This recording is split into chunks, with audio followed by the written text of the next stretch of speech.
권혁성 원장의 한방톡.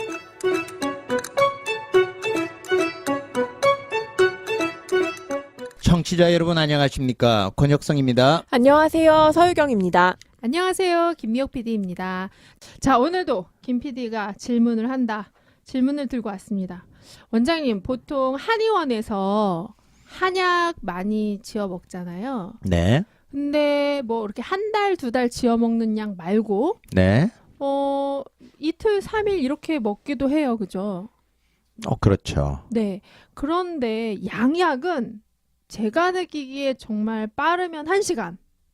아니면은 뭐 아무리 길어도 한 2-3시간이면 아, 약을 먹었구나, 약발이 드는구나, 일명 약간 그런 느낌이 딱 들거든요. 근데 이제 한약은 어느 정도 돼야 이게 뭐 잘 되고 있는 건가, 이런 느낌이 어느 정도 돼야 오는 거예요? 그게 이제 오는 오해에서 오는 네. 질환이에요. 양약은 효과가 빠르다. 한방은 효과가 느리다. 한방은 오래 먹어야 된다.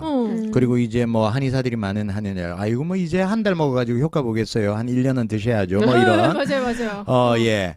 그런 이야기들을 이제 오해에서 오는 거예요. 아, 그래요? 네, 양약 같은 경우에도 1년 이상 먹어야 되는 경우 있잖아요. 아, 그렇죠. 당뇨약 뭐 10년 10년째, 20년째 계속 먹는데 뭐 먹는다고 효과 오나요? 맞아요. 그게 이제 질환이 어떤 질환이냐에 따라서 효과를 기대하는 거죠. 우리가 급성 질환일 경우에는 바로 효과가 나타나야죠.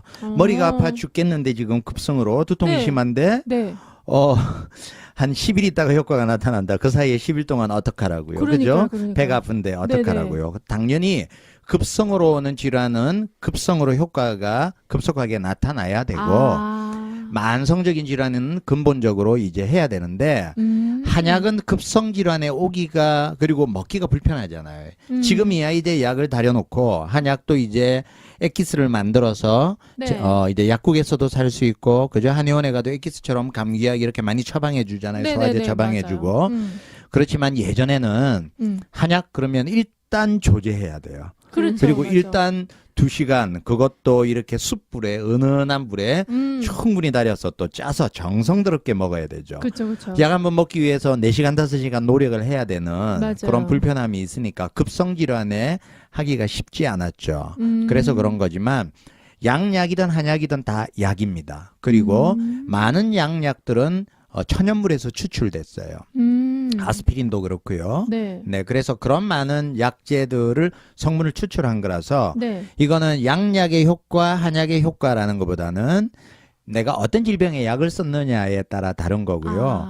한약도 복통이 있을 때, 설사할 때 또는 네. 열이 막 날 때, 감기 증상으로 고열이 날 때 써는 한약들은 먹으면 땀이 쫙 나면서 열이 빠진다든지 감기약을 먹었는데 목이 아팠는데 약을 먹으면서 목구멍에 들어가면서 목이 좀 가라앉는 느낌이 들어요. 그리고 약을 며칠에 복용했는데 나았어요. 이런 약들도 있습니다. 그럼 거꾸로 침 같은 경우에는 침을 진짜 왜 놓자마자 어때요? 괜찮죠? 이렇게 될 경우 있잖아요. 맞습니다. 네, 그러면은 뭐 신기할 정도로 괜찮아요라고 했는데 침 맞고 이렇게 좀 찜질하고 그러면 딱 좋다가 밤에 뭐 집에 가서 아니면 그 다음날 되면 또 막 아프고. 네. 네. 그러면 그거는 이제 또 계속 주기적으로 열심히 치료를 받아야 되는 거군요. 네. 침은 약보다도 훨씬 즉효적인 효과를 볼 수 있는 겁니다. 네. 그 자리에 급성 통증일 때 뭐 허리가 아파서 펴지도 못하고 왔는데 침 맞고 그 자리에서 걸어갔다. 뭐 이런 네네네. 어깨를 못 올렸는데 침 맞고 바로 이제 펴지더라. 이런 맞아요. 경험이 되죠. 네. 그런데 계속 그 효과가 지속이 돼서 있어야 되는데 시간이 지나니까 또 아프더라. 네. 자, 이런 것들은 침의 효과보다라는 그 질환이 어떤 질환이냐에 따라 다르다. 이렇게 생각을 하시면 됩니다. 우리가 급성 질환일 경우에는 네. 그리고 그것도 경미하게 왔을 경우에는 한 번의 치료로 통증이 경감되고 호전될 수 있지만 네. 우리가 우스갯소리로 감기는 약 쓰면 일주일, 약 안 쓰면 7일 걸린다. 이런 우스갯소리를 하잖아요. 네네네. 어떤 질환은 시기가 돼야 완전히 나아요. 그러면 치료라는 거는 그 한 텀을 지날 때까지 환자가 어떻게 그 통증을 좀 억제하면서 잘 관리할 수 있을까라는 것도 치료의 한 방법이거든요. 네. 뭐 예를 들어서 오늘 요통에 대한 이야기를 계속하고 있는데 척추관 협착증 앞 시간에 네, 이야기했던 네, 뭐 이런 지난주에 질환들 얘기했던. 같은 경우에는 만성 질환이라서 네. 내가 오늘 침 맞고 정말 허리 편해요라고 갔는데 뭐 하루 이틀 지나면 또 아프죠.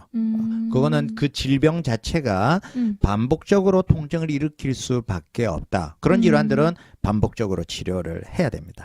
그럼 마지막으로 하나 더 여쭤보겠습니다. 오늘 주제가 지난주와 연결되어서 요통이라서 같이 드리고 싶은 질문인데요. 요통같이 이렇게 속이 아픈 게 아니라 내장 기관이 아니고 네, 내장기관이 아니라 그런 이렇게 근육이나 뼈 이렇게 아픈 골격계 질환이라고 네네. 하죠. 네. 그렇게 아픈 경우에도 침 치료와 더불어서 약을 꾸준히 해야 되는 게 굉장히 중요한 거죠. 아, 네. 굉장히 우리 김 PD님이 한의사의 마음을 이해를 쫙 해주시는군요. 너무 네, 제가 포인트를 확 집었죠. 네, 사실은 침 치료와 약물 치료를 병행하는 게 훨씬 효과적인 질환들이 훨씬 많아요. 왜 그러냐면 허리가 아픈 이유가 네. 한의학적으로 보면 의외로 장이 안 좋으면 허리가 아픕니다. 그럴 경우엔 장 치료를 해야 허리가 좋아져요. 반대로 노인들은 한의학적으로는 콩팥이 약해서 허리 아파요 이렇게 이야기하잖아요. 실제적으로 신기능이 약하면 허리가 아파요. 그런데 약물 치료를 통해서 신기능을 보호하면 네. 허리가 튼튼해져요. 덜 아파요. 그래서 사실은 약물 치료가 같이 병행될 때 네. 효과가 있는 경우가 훨씬 많죠. 그렇지만 한약이라는 거는 신기능을 보호하는 약 또는 뭐 앞서 말씀드린 대로 그런 이제 근육을 강화하는 약 이런 약들은 우리가 보험되는 약이나 간단하게 처방할 수 없은 비용적인 문제 때문에 많이들 또 부담스러워하고 권하기도 힘들어하고 그래서 이제 보험되는 이제 허리 통증, 침 이런 거 위주로 요즘 많이 치료하고 있죠. 네, 오늘도 좀 시원하게 대답을 해주셔서 너무 감사드리고요. 좀 청취자분들에게 도움이 되셨으면 하는 김 PD의 바람입니다. 이렇게 마무리하도록 하겠습니다. 감사합니다. 지금까지 진행의 권혁성, 서유경, 제작의 김미옥, 박송이었습니다.